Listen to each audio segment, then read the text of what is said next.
మమ్మల్ని road traffic అని చెప్పేసి కేసులు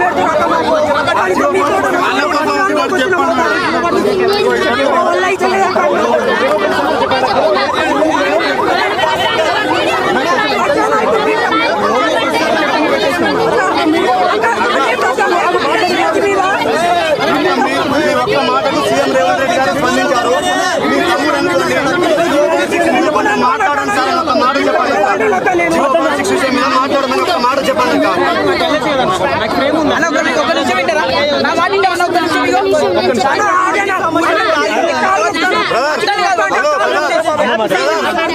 కొంచెం ఓపికతో ఉండండి. ఏమంటే రూల్స్ మాట్లాడాల్సి వస్తుంది. చెప్తున్నాం, రూల్స్ మాట్లాడాల్సి వస్తుంది. కొంచెం సైలెంట్ గా ఉండు. ఇక్కడ అందరు జీవితాలతో ఆడుకుంటారు.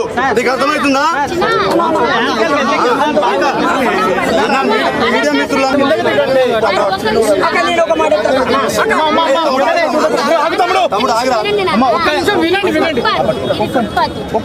ట్రాఫిక్ జామ్ అవుతుంది. దీనివల్ల మన వల్ల ఇంకోటి ఇబ్బంది. మన సమస్యలు ఏంటనేది తీర్చే నాయకుడు మనకు వచ్చాడు. ఇవాళ ఆయన వచ్చారు, అందరూ తీసుకోవాలి కదా.